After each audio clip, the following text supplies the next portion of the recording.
예, 화요일 묵상의 시간입니다. 다양한 의견에 귀를 기울이되 성경으로 분별하라.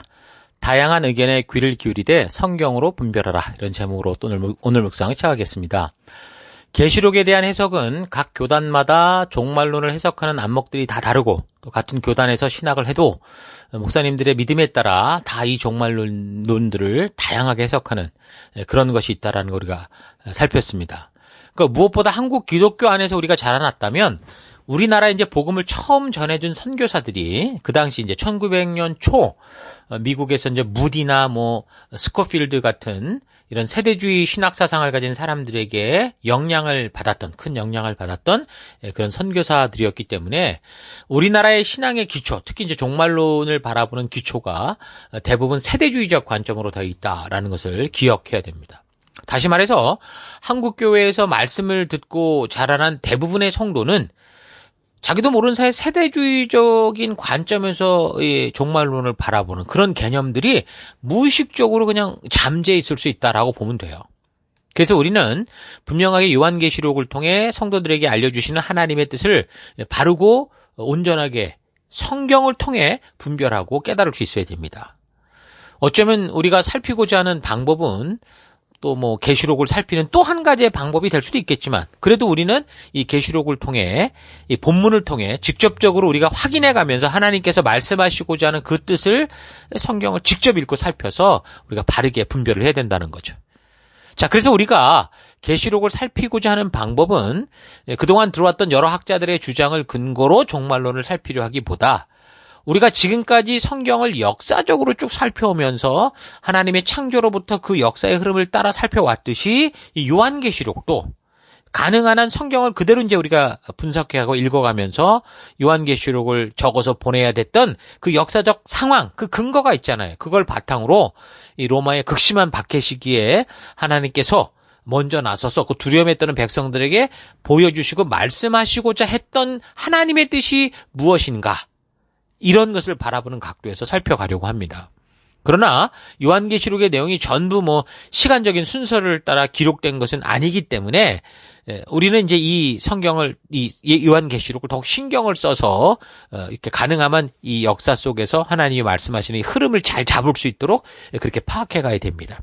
그래서 앞으로 계속 이제 요한계시록을 강의하면서 타임라인이 많이 공개될 거고 이 요한계시록 이 22장이 어떻게 시간적으로 어떤 흐름에 따라 어떻게 구성이 되는가 이런 부분들을 계속 말씀을 드릴 거니까 그걸 읽고 이제 여러분들이 그 구조를 분별하는 방법이나 또는 그거를 읽어갔을 때 그 안에서 이제 어떤 깊은 그 성령의 터치가 있는지 그건 이제 여러분에게 맡기는 거고 적어도 이제 성경을 이 계시록을 바르게 읽어가는 그 큰 흐름을 잡아가는 게 중요하다라는 거 잊지 마십시오.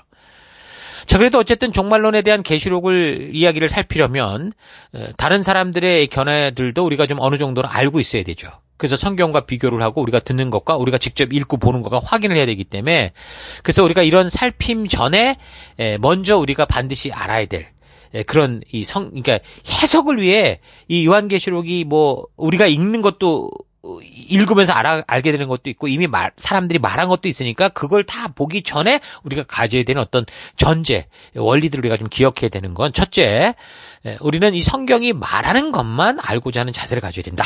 우리가 지금 그렇게 살펴왔듯이 우리가 어떻게 들어왔든 간에 성경을 직접 읽어가고 역사의 흐름을 따라 가면서 하나님의 의도를 찾아가면서 알게 되는 그런 식으로 알아가고자 해야 된다 그 말입니다. 둘째는 어느 학설을 지지하든 종말론의 어떤 주장을 믿든 그것만 옳다라고 주장하는 그런 일은 없어야 된다는 거죠. 왜냐하면 그건 아무도 모르는 일이고 그만큼 성경이 자세하게 해석한 게 있으면 우리가 알 수 있지만 그렇지 않기 때문에 어떤 부분에서부터는 각자의 생각과 믿음을 가지고 가는 거여서 하나를 주장하고 그것만 고집하는 순간 이단이 될 가능성이 많다는 겁니다.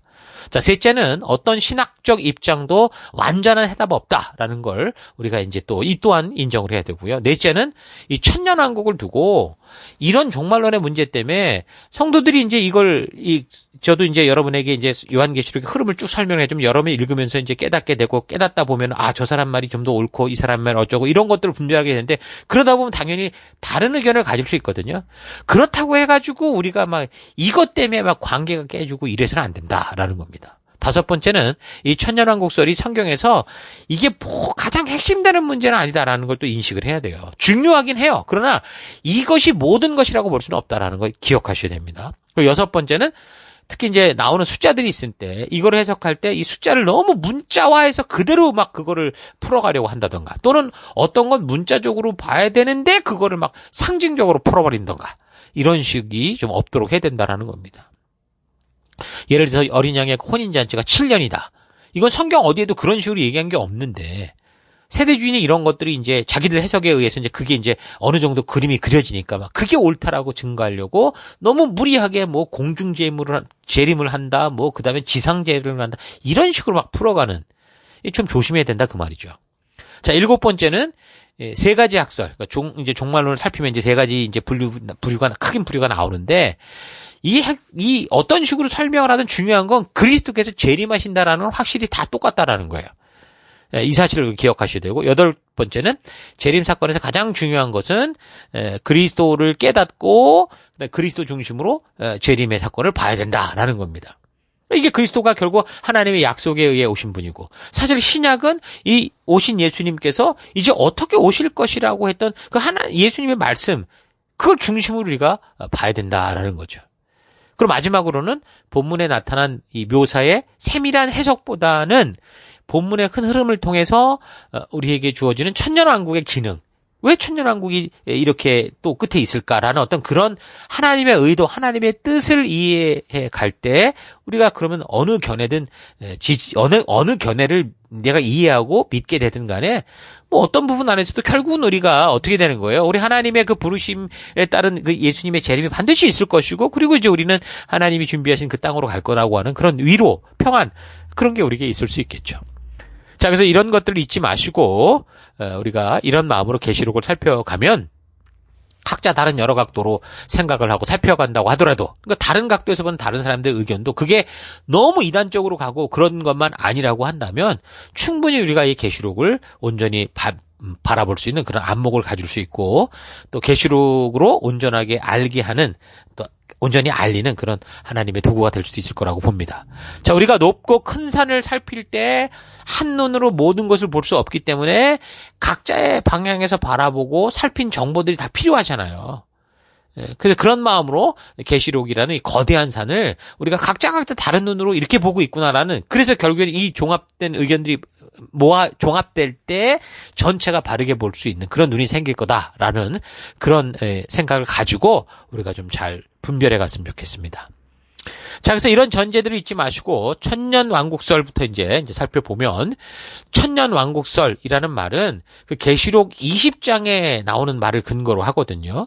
20장 4절부터 보면 또 내가 보좌들을 보니 거기에 앉은 자들이 있어 심판하는 권세를 받았더라. 또 내가 보니 예수를 증언함과 하나님의 말씀 때문에 목배임을 당한 자들의 영혼들과 또 짐승과 그의 우상에게 경배하지 아니하고 그들의 이마와 손에 그의 표를 받지 아니한 자들이 살아서 그리스도와 더불어 1000년 동안 왕노릇하니, 바로 여기 1000년 동안 왕노릇하니 그 나머지 죽은 자들은 그 1000년이 차기까지 살지 못하더라. 그 나머지 죽은 자들은 음부에 떨어져 있는 그런 사람들을 말하는 거겠죠. 이는 첫째 부활이라.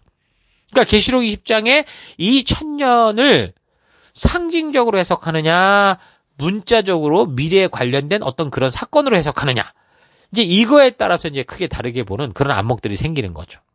그러니까 문자적으로 현세와 내세, 그러니까 지금 우리가 살아가는 이 세대와 이제 결국 예수님의 그 나라가 오는 그 중간에 대환란기가 있잖아요. 그러니까 그 중간 시대가 있어서 그 시기에 그리스도께서 직접 통치하시는 1000년의 그런 왕국이 이루어진다라고 믿느냐 안 믿느냐, 이제 이걸 가지고 이제 이런 각자 이제 해석이 달라지는 겁니다. 자, 크게는 이제 세 가지로 보는데, 재림 이후에 천년왕국은 분명히 있다라고 믿는 게 일단 전천년설이죠. 그리고 이제 천년왕국이 있는데 그 재림은 천년왕국 후에 온다. 그게 이제 후천년설입니다. 같이 천년설을 믿으면서 전에 재림이 있느냐 후에 재림이 있느냐, 그래서 전천년설, 후천년설. 그리고 이제 재림 이전이나 이후나 천년왕국은 없다, 그렇게 생각하는 그런 해석도 있거든요. 근데 무천년설, 그러니까 지금까지 역사적인 흐름으로 볼 때는 이 전천년설이 대세를 이루었다. 기독교 안에 그렇게 할 수 있지만 현재는 이제 천년왕국의 천년을 교회 역사의 그냥 상징으로 보는 무천년설, 그러니까 장로교들이에서 이제 주장하는 어떤 그런 이 종말론적 안목이라고 했잖아요. 이런 것들도 좀 많아지고 있습니다. 그러니까 또 어떤 사람들은 좀 다르게 천년을 지금 천국에서 이루어지고 있고 죽은 성도들이 통치하는 그런 거다라고 말하기도 합니다. 어쨌든 크게는 전천년설, 후천년설, 그리고 무천년설이 있다라는 거. 자, 그래서 첫 번째 전천년설. 이 전천년설은 아까도 잠깐 언급을 했는데 두 개로 나뉩니다. 역사적 전천년설, 세대주의적 전천년설. 물론 또 여러 가지 또 변형된 또 이게 조금 추가 첨가된 이런 것들이 있지만 그러나 이제 가장 큰 그 메인 가지만 우리가 좀 알면 되겠죠. 그래서 역사적 전천년설과 세대주의적 전천년설로 나뉩니다. 자, 지금 제가 이렇게 설명해 가는 거를 처음 듣는 분들은 복잡하게 들릴 수 있는데, 그래서 파워포인트 도표, 그 다음에 이제 이미 나눠준 그 표, 이런 것들을 좀 잘 참고하시면서 여러분 보시면 충분히 이해가 될 수 있습니다. 자주 반복해서 듣다 보면 단어가 낯설어서 그렇지 이제 점점점 여러분들 충분히 이해할 수 있는 그런 상황으로 가게 될 거예요. 자, 그래서 먼저 이 전천년설 중에 역사적 전천년설. 이 역사적 전천년설은 초대교회와 초기 교부 시대까지 계시록의 종말론을 계시록에서 읽으면서 종말론이 이럴 거다라고 보던 그 안목이 역사적 전천년설입니다. 그러니까 요한이 처음 계시록 이 편지를 전하고 난 때로부터 그 시대 계시록을 읽는 성도들이 또는 리더들이 당연히 이 계시록을 읽으면서 역사적 전천년설 식으로 이해가 됐다라는 거예요. 그게 이제 장차 우리의 이 고통을 벗어나는 그 과정을 하나님이 준비하신 거다라고 받아들였다라는 거죠. 그러니까 다시 말하면 계시록을 그냥 쭉 읽어 나가면 자연스럽게 이렇게 되겠네라고 생각해야 되는 순서가 역사적 전천년설이다. 그렇게 볼 수 있어요. 그래서 이제 7년의 환란 기간 이후에 그리고 천년왕국 전에 예수님이 이제 재림을 하는 읽어보면 그렇게 보이니까 그렇게 한번 재림하신 그런 이 상황으로 보죠. 그래서 우리가 어쨌든 잘 기억해야 되는 건 뭐냐면 유대인이나 성도들이나 불신자들이 모두 함께 이 종말에 있을 7년 환란, 대환란 이거를 다 겪어야 된다라는 거예요. 그렇게 되고 난 후에 예수님의 재림이 있다라고 믿는 게 바로 역사적 전천년설입니다. 바로 이제 왜냐면 이 생각이 달라서 후에 근데 이 세대주의는 이제 1800년 말 1900년에 나왔으니까 거의 2000년이 지나서 이제 나오는 생각이 세대주의 전천년설. 바로 여기서 이제 따로 이제 구분이 돼 나가는 거거든요. 그러니까 역사적 전천년설은 정리하면 성도가 다 같이 이 7년의 대환란 시기를 겪고 난 후 우리 예수님께서 재림하실 것이고 그래서 그것을 통해서 결국 그 이후에 이제 천년왕국의 모습으로 넘어간다. 이렇게 이제 생각을 하는 겁니다. 그러나 이 역사적 전천년설은 이제 시간이 흘러가면서 아까 말한 것처럼 1800년대 말기, 1900년 초 이제 이 7년 환란을 성도들이 겪지 않는다. 이런 식의 이제 주장이 나오면서 그러니까 성도들은 대환란을 겪지 않고 바로 그 대환란이 있기 전에 휴거가 된다. 라고 이제 하는 주장들이 나온 게 그게 바로 세대주의적 전천년설이라고 볼 수 있습니다. 그러니까 이게 주장하는 건 뭐냐? 그리스도께서는 먼저 공중으로 재림을 하신다는 거예요. 그러니까 먼저 7년 환란이 시작되는 그 시기에 재림을 하시는데 공중 재림을 하셔서 이 신자들은 그때 이 교회들은 그때 휴거가 먼저 되는 거예요. 그래서 공중에서 만나서 7년 혼인 잔치를 하고 그동안 이제 지상에 남아있는 사람들, 그러니까 특히 유대인들이 이제, 이 예수 그리스도를 이제 바르게 아는 그런 시간이, 고통의 시간이라고 하는데, 유대인들과 불신자들은 이 7년의 대환란의 기간을 겪어야 된다라는 거죠. 여기서도 또 말이 많습니다. 휴거가 되는데, 어떤 사람은 환란 전, 7년 환란 전에 휴거된다. 또 어떤 주장은 또 환란 중에 휴거가 된다. 또 어떤 사람은 그 7년을 반으로 쪼개서 그 후 3년 반 중에 휴거가 된다. 또 어떤 데 심지어 환란 전에, 환란 중간에, 환란 후에 부분 휴거설이 있다. 이런 식으로 그러니까 어쨌든 복잡한데 이런 건 그냥 우리가 생각지 않아도 크게 어쨌든 이 7년 환란 전에 휴거가 되는 그거를 주장하는 게 세대주의다라는 거를 잘 기억하시면 됩니다.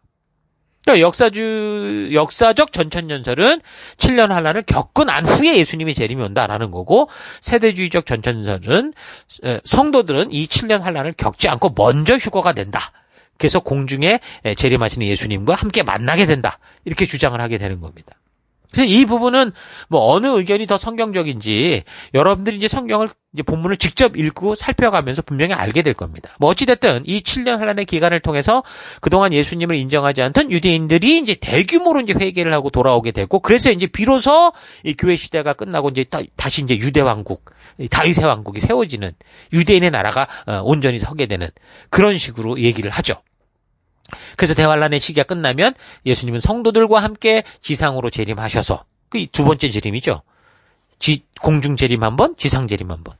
그래서 이제 천년왕국을 건설하신다. 이게 이제 세대주의 전천년설이 주장하는 바입니다. 이 세대주의적 전천년주의는 말씀드렸던 것처럼 이 1900년도 초, 그렇게 보면 19세기 후반인가요? 19세기 후반, 20세기 초에 아주 미국에서 아주 급속히 이제 세력을 확장하게 되는데, 특히 이제 이런 이 내용을 소설화시켰던 대중서적이나 또 영화화했던 이런 것들이 요즘도 그 문화적인 그런 콘텐츠들이 굉장한 영향력을 많이 주잖아요. 이 휴거라는 책은 1950년에 출판됐는데, 뭐, 어네스트 앵그레이라는 이 목사가 적었던 거고, 그 다음에, 레프트 비하인드라는 걸 들어보셨는지 모르겠는데, 팀 라헤이, 제리 젠킨슨이 공동 저자했던 건데, 이거는 영화 시리즈로까지 나왔습니다. 이건 우리가 좀 한번 예전에 우리 중고등부 학생들에게 보여줬는데, 애들이 봐도 막 두려운 거예요. 떨리고, 정말 말세에 저렇게 되는가, 막 이렇게. 그럴 정도로 영향력이 있더라고요. 그러니까 이 세대주의적 전천년설이 바로 그렇게 이제 한국의 부흥기에 굉장히 많은 영향을 미쳤다. 이런 걸 우리가 알 수 있습니다. 뭐 제 자신이 산 증이겠죠. 그렇게 자라왔었으니까. 자, 그리고 이제 둘째는 후천년설이죠. 천년왕국이 그리스도의 재림보다 앞서서 온다. 그러니까 명확하지는 않은데, 세상의 종말은 문자적 천년보다 훨씬 긴 세월 동안 이렇게 지나간다. 그동안 복음이 계속 전파돼서 결국에는 이 세상이 복음이 다 퍼져가게 되는 이상적인 낙원처럼 돼서 상징적인 의미의 천년왕국이 이 땅에 건설될 거다. 그렇게 얘기를 하는 겁니다. 그래서 그리스도 재림 이전에 인류의 대부분이 복음을 받아들임으로 말미암아 여호와를 아는 지식이 세상에 충만하게 되고 복음이 세상을 지배하게 된다. 이렇게 주장을 하거든요. 그러나 우리가 지금 성경의 역사를 살펴왔잖아요. 그 살펴온 걸로 봐도 세상은 점점 최악으로 가고 있다고 하지 최고로 가고 있다 그렇게 말한 걸 본 적이 없어요. 특히 마태복음 24장 예수님께서 말씀하신 거, 그 재림 직전에 어떻다고 그랬습니까? 배교가 있을 것이고 대환란과 불법이 성행할 것이고 사랑이 식어지고 참 믿음을 찾아보기 힘들 거다. 그렇게까지 말씀하셨잖아요. 근데 이런 걸 볼 때 이 후천년설은 수긍이 되지 않는 주장이죠. 그래서 이제 이 후천년설은 그렇게 뭐 지지받지 못하는 그런 주장이라고 볼 수 있습니다. 자, 그리고 이제 마지막 세 번째 무천년. 이 무천년설, 이거는 말씀드린 것처럼 대부분 장로교들이 이제 받아들이고 있는 그런 입장인데, 그러니까 문자적 천년을 인정하지 않고 상징적으로 이제 보는 그런 입장입니다. 그러니까 초대교회 시기와 초대 교부 시대에는 어떻다고 그랬어요? 이 역사적 전천년설에, 그러니까 말씀 본문에 따른 그런 식으로 믿어오고 있었다고 했는데 4세기경에 이제 그 어거스틴이라는 사람이 이 성경을 알레고리적으로 해석하는 이런 일을 굉장히 잘했는데, 이 알레고리적 해석을 통해서 이제 풀어낸 이 성경의 해석법이 중세 1000년, 그러니까 천주교가 주도하던 그 시대의 종말에 대한 어떤 견해였다라는 겁니다. 그러니까 결국은 이 천주교 카톨릭의 시대 끝에 이 루터가 이제 종교 개혁을 하고 이러면서, 그러니까 루터나 칼빈도 이런 견해를 믿고 있었다고 하죠. 그러니까 이런 생각은 이게 계시록을 너무 상징적으로 또 알레고리적으로 풀어가려고 하게 되는데, 그렇게 되면 이게 결국에는 이 무천년으로 갈 수밖에 없게 돼요. 그러니까 천년이란 그리스도의 초림으로부터 재림 사이에 교회 시대 전체가 이제 이 천년이라고 보는 거죠. 예수님이 처음 오셨고, 다시 오실 지금 우리가 살아가는 그 시대 이 중간 모든 기가 천년이다. 그렇게 보는 겁니다. 그래서 그리스도가 이미 성도의 마음과 생각을 통치하고 있는 그런 상태, 그거를 이제 천년왕국의 상징적 개념으로 보는 그런 견해죠. 자, 그렇게 되면 예수님의 재림과 함께 뭐가 있어요? 이제 최후의 심판을 받게 되는 거고, 그래서 이제 그 이후에 영원한 천국과 영원한 지옥으로 나뉘어지는 그런 식으로 보는 게 무천년, 종말론이라고 볼 수 있습니다. 자, 이렇게 이제 천년왕국설은 크게 세 가지로 나뉘어지는데, 왜 이제 이런 거를 구분해서 먼저 말을 해주는가 하면, 우리가 지금 이제 요한계시록을 이제 직접 읽어가면서 살펴보고 확인해 갈 거니까. 그러다 보면 여러분이 읽으면서 성경에 말하는 거에 뭐가 더 좀 비슷한가, 어떤 게 더 맞는가라는 걸 여러분이 판단할 수 있을 수 있도록 미리 지금 그런 것들을 얘기를 해주는 겁니다. 그래서 잊지 마시고, 이제 크게 큰 그림들을 잘 기억하셔서, 이 파워포인트의 자료도 다 있으니까, 이제 본문을 살펴가면서 여러분들이 잘 분별해 갈 수 있기를 바랍니다. 저 개인적으로는요, 계시록을 읽어가며 이렇게 살펴보면서 알게 되는 거는, 초대교회 그 초기 당시 누구라도 믿고 이해하고 있었던 그 역사적 전천년설, 이게 좀 제가 가장 성경적이라고 보고 있습니다. 세대주의 전천년설은 이건 완전히 지금 뭔가 이 자체 때문에 사실 모든 이단들이 나오고 있건 문제고, 무천년설은 어떤 의미에서 우리가 좀 같이 이해해 갈 수 있는 그런 맥락이라고 볼 수도 있고요. 자, 그러니까 모든 인류가 말세 때에 이 7년 환란을 어떻게 되는 거예요? 다 겪게 되는 거예요. 물론 우리는 그 전에 죽어서 낙원으로 가면 끝이겠지만, 어쨌든 그 말세 그 마지막 그 지점에 그 7년 환란 속에 모든 이 성도든 누구든 다 이 7년 환란을 겪게 될 거고, 그 후에 이제 예수님 마지막 재림을 하셔서 그 이후에 이제 천년왕국으로 이제 연결이 돼 간다라는 거를 믿는 거죠. 자, 이런 거에 근거해서 파워포인트에 나누어진 이 전체 그 흐름 자료, 그림 자료를 좀 잘 확인하시고, 또 요한계시록의 기록 배경을 잘 기억하시고, 그렇게 더불어서 성경을 살펴보면 초대교회 성도들이 이 편지를 받았을 때 모두가 그렇게 이해했고, 그래서 초대교회나 초대교부 시대에도 이런 전천년설, 역사적 전천년설을 그대로 받아들였듯이 가장 성경 본문에 충실하고 가깝다라는 것을 여러분이 이해할 수 있게 될 겁니다. 자, 파워포인트 자료를 잘 활용하길 바라고, 지난주에 또 나눠줬던 그 요한계시록 전체 흐름표 있죠. 그 자료를 참고하시면서 매주 표가 여러 가지로 계속 반복적으로 나갈 거니까, 그걸 참고해서 보면 계시록의 전체 흐름을 파악하는 거에 있어서 충분히 여러분 가능할 수 있을 겁니다. 근데 어떤 시기든 이런 큰 그림이 길이 잡혀야 그다음 본문을 디테일하게 살펴간다고 하더라도 비교나 분석이 될 수 있고, 또한 다른 질문도 우리가 떠올릴 수 있겠죠. 계시록에서 보여주는 종말의 흐름이 어떤 것인지를 그래서 먼저 큰 흐름으로 잘 파악할 수 있어야 됩니다. 저의 이제 강좌는 그런 식으로 큰 그 흐름을 파악할 수 있도록 해나가는 거니까 여러분 잘 따라올 수 있기를 바랍니다. 자, 이 계시록은 새 언약의 시대를 살아가는 우리 성도들에게 어떤 의미가 있느냐? 들어도 되고 안 들어도 되고, 몰라도 천국 가는데 지장이 없다고 생각해서는 안 되는 거예요. 이 계시록을 통해서 예수님께서 다시 오실 때 징조를 알려주는 그런 분명한 이 사실이 있는데, 그러니까 우리는 이거를 알아야지 바른 믿음의 길을 걸을 수 있는 거예요.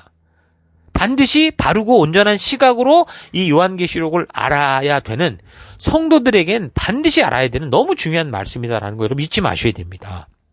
여러분, 구약 전체 핵심 메시지를 정리하면 뭐라고 말합니까? 이 땅에 오실 메시아에 대한 이야기라 말하잖아요. 그래서 우리는 예수가 이 땅에 오셔서 그 예언된 것들을 그대로 행하시고 그 사실을 알게 하실 때, 그러니까 선지자들을 통해 이미 예언된 말씀들을 통해서 예수가 그리스도시구나, 저분이 그리스도시구나, 저분이 살아계신 하나님의 아들이라라는 걸 믿게 됨으로 말미암아 신약의 시대가 열렸잖아요. 그래서 새언약교회가 시작됐고 우리는 그 하나님 나라의 백성이 되는 겁니다. 그런데 그 예수님께서 우리를 위해 십자가에 죽으시고 부활하시고 승천하시면서 또 우리에게 뭐를 명하셨고 뭘 약속하셨습니까?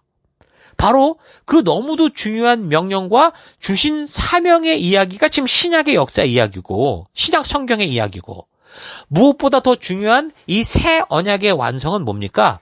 결국 우리를 위해 죽으시고 부활하셔서 하늘 우편 보좌에 계신 예수님께서 다시 우리에게 오시겠다는 재림의 약속이죠. 이게 완성인 거예요. 새 언약의 완성. 그래서 구약이 이 땅에 오실 메시아에 대한 예언과 그의 이야기를 담았기 때문에 메시아를 알기 위한 굉장히 중요한 그런 내용이 담겨 있다고 한다면, 신약은 이 땅에 오신 예수님께서 다시 오실 그날에 대해서, 그 예수님의 재림의 날에 대해서 약속하고 예언하고 있는 이야기이기 때문에 우리는 이 성도가 다 알아야 되는 거예요. 그래서 그 예수님이 다시 오실 때 어떠한 것인지를 알려주는 이 오직 유일한 책은 딱 하나, 이 요한계시록이라는 거죠. 그래서 우리 성도들이 이 계시록을 통해서 다시 오실 예수님의 때와 징조를 바르게 알 수 있는 거, 이거는 너무도 중요한 우리의 의무고 성도의 기본 자세라는 거예요. 이 계시록을 바르게 모르면 예수님이 이 땅에 초림했을 때 어떤 일이 있었습니까? 이 성경 구약의 약속을 알면서도 모르고 모르는 사람들은 어떻게 됐어요? 예수님을 그리스도로 메시아로 보지 못했잖아요. 그 유대 바리새인들이 그러지 않았습니까? 결국 예수님을 십자가에 못 박혀 죽였잖아요. 그것처럼 우리가 이 계시록을 통한 약속을 모르면 이 세대가 어떻게 흘러가는지도 모르고 예수님이 언제 오실지도 몰라서 똑같은 짓을 하게 되는 거예요. 바리새인들처럼. 이 신약에 우리도 그럴 수 있다라는 거예요. 그래서 우리는 다른 사람들의 여러 이야기를 듣고 참고하는 것도 좋지만 무엇보다 우리 스스로 이 계시록을 먼저 직접 바르게 읽어가면서 하나님께서 이 사도 요한을 통해 알려주시고자 했던 주님 다시 오실 때에 대해서 바르고 온전한 안목을 반드시 가져야 됩니다.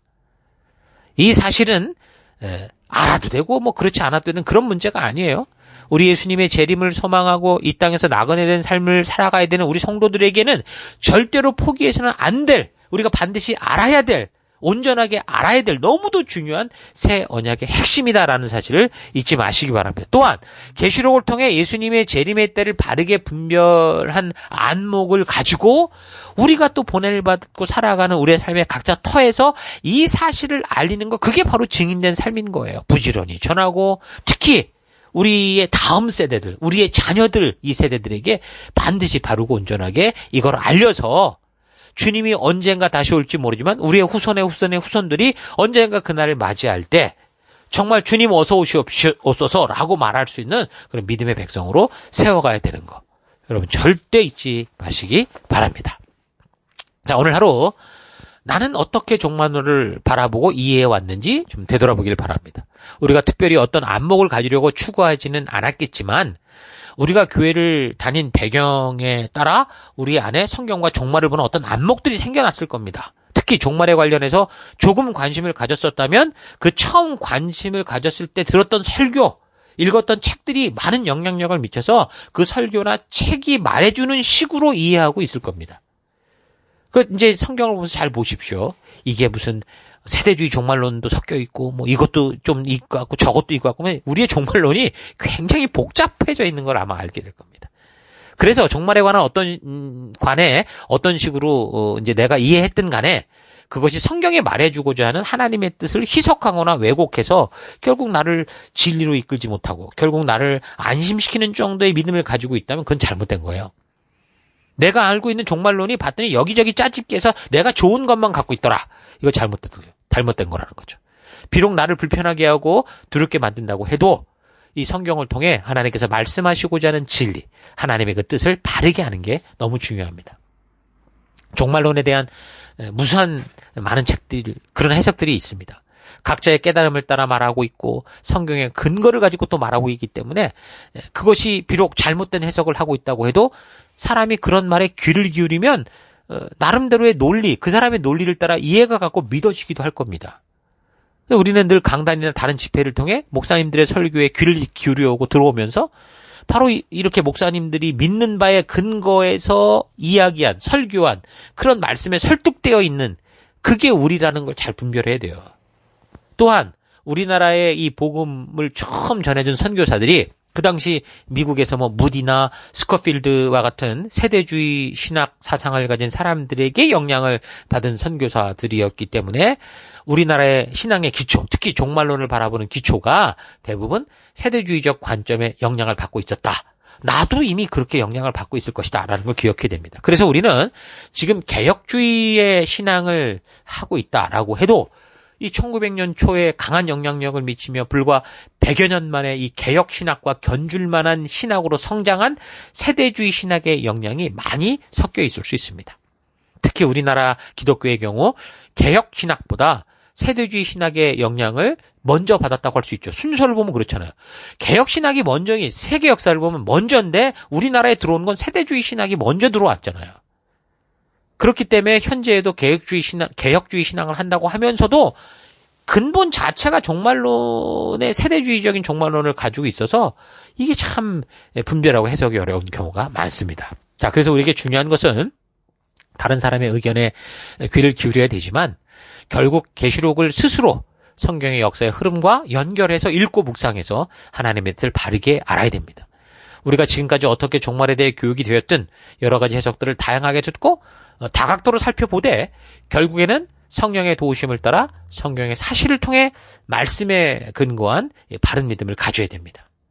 자, 우리가 이번에 이 계시록을 살펴가는 기회를 통해 나를 안심시키고자 하는 그런 논리가 아니라 성경을 통해서 그 백성들에게 말씀하시고자 하는 하나님의 뜻을 바르게 알아서 우리가 지금 살아가는 현장에서 이 땅이 마지막이 아닐 뿐 아니라 영원한 나라에서 살아갈 존재다라는 거 잊지 마시고 우리 주의 재림의 날을 소망하며 하루하루 하나님이 주신 법도와 규례와 명령과 계명의 가치를 따라 살아가는 참으로 빛되고 소금된 누룩된 열방의 제사장이여 거룩한 하나님의 나라의 증인된 삶을 살아가는 여러분과 제가 되기를 주의 이름으로 축원합니다. 오늘 하루도 힘내십시오. 잠시 기도하겠습니다.